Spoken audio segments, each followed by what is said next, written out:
राम और रहीम के पास कुल 1210 रुपए है। यदि राम की धनराशि का 1/3 रहीम की धनराशि के 2/5 के बराबर है तो रहीम के पास कितनी धनराशि रुपए में है। हेलो डियर्स, डिस्कस कर रहे हैं एप्टीट्यूड और टॉपिक है नंबर सिस्टम, जिसे कहते हैं संख्या पद्धति। प्रश्न आरआरबी एनटीपीसी 2022 का है। आरआरबी एनटीपीसी 2022 है। क्या दिया है कि राम और रहीम के पास कुल 1210 रुपए। ठीक है, अगला स्टेप जो है, यदि राम की धनराशि का 1/3 रहीम की धनराशि के 2/5 के बराबर है तो रहीम के पास कितनी धनराशि है, ये निकालना है। इस प्रश्न के लिए जो इंपॉर्टेंट है ना, मेन फैक्ट जो है वो है दो इक्वेशन। आप दो इक्वेशन इस प्रश्न का निकाल लोगे तो आपका प्रश्न क्लियर हो जाएगा, है ना। जो इंपॉर्टेंट फैक्ट है इस प्रश्न का वो है दो इक्वेशन। तो पहला इक्वेशन जो बन रहा है, पहला सेंटेंस से बनेगा, देखो, राम और रहीम के पास कुल 1210 रुपए है, यानी कि राम प्लस रहीम, राम प्लस रहीम, यह है ना,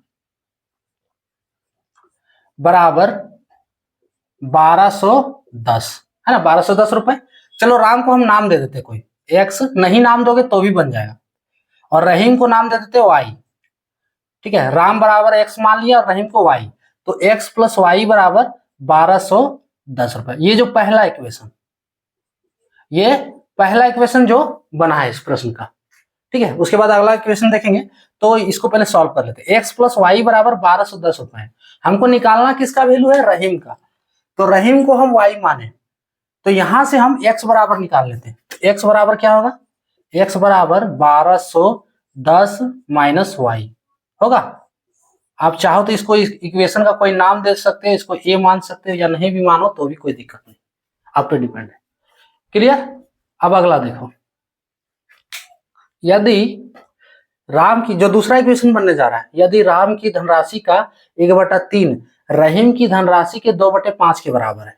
दूसरा इक्वेशन का सेंटेंस यही बोला है।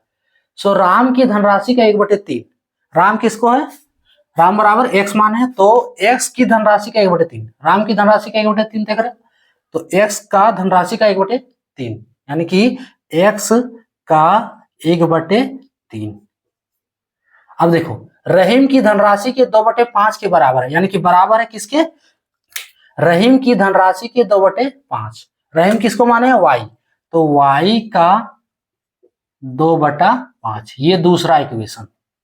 ठीक है, इस प्रश्न का जो इंपॉर्टेंट है, बस अब इसको सॉल्व करना है सिर्फ।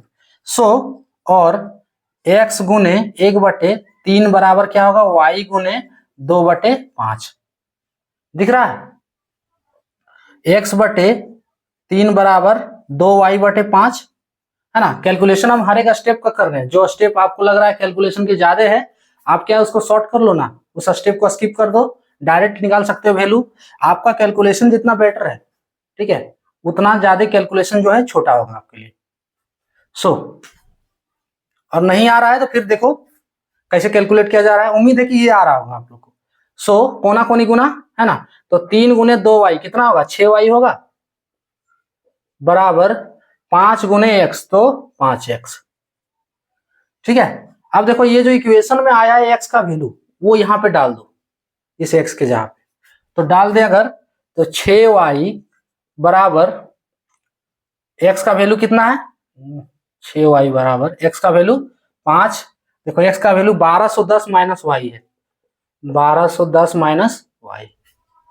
ठीक है, 5 को दोनों से गुना करेंगे तो 6y बराबर, और देते जाना आप लोग। सो और 5 गुने 1210, गुना नहीं करो, रहने दो ऐसे ही गुना के रूप में, 5 गुने 1210, फिर माइनस होगा 5 गुने वाई, तो 5y। क्लियर। अब इस y को उठाकर इधर ले आते हैं, RHS से LHS, तो 6y ये माइनस में है, ये प्लस में हो जाएगा, 6y प्लस 5y बराबर 5 गुने 1210, है ना। कैलकुलेशन में हम बोल दिए हैं कि एक स्टेप का कर रहे हैं, जिसको कैलकुलेशन ज्यादा लग रहा है वो स्टेप स्किप कर दो। आपको आंसर लाने से, आंसर लाना है ना, बस यही करना है आपको, उसी का काम है। तो 6y प्लस 5y बराबर 11y बराबर 5 गुने 1210। सो y बराबर क्या होगा, 5 गुने 1210/6। सॉरी 11 ना, 11।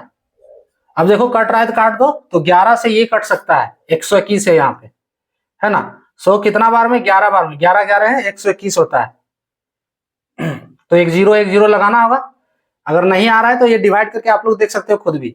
तो 5 गुने 110, अब इसको गुना करो, 5 के 5, 5 के 5, 5 इधर 0, 550 रुपए, यानी कि रहीम के पास जो रुपया है वो है 550। ऑप्शन बी वाला करेक्ट है।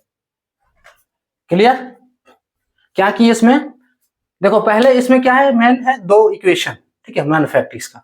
तो पहला जो इक्वेशन है कुल 1210 रुपए है, राम को x माने रहीम को y, x प्लस वाई बराबर 1210 रुपए। यहां से x बराबर निकालनी 1210 माइनस वाई। अब दूसरा सेंटेंस, यदि राम की धनराशि का 1/3, राम x को माने, राम बराबर x, राम की धनराशि का 1/3, x का 1/3 बराबर है, बराबर किसके, रहीम की धनराशि के 2/5, यानी कि y का 2/5। इसको सॉल्व करो, ठीक है, कोना कोनी गुना किए, यहां से आए 6y बराबर 5x। अब x का वैल्यू यहां डाल दिए, उसके बाद क्या है, एक एक स्टेप हम सॉल्व किए हैं, वहां से y का वैल्यू आप निकालोगे तो कटने के बाद फाइनली 550 रुपया आएगा, जो कि है रहीम का धनराशि जो उसके पास है। ठीक है, ऑप्शन बी करेक्ट होगा। क्लियर? तो ये था टॉपिक।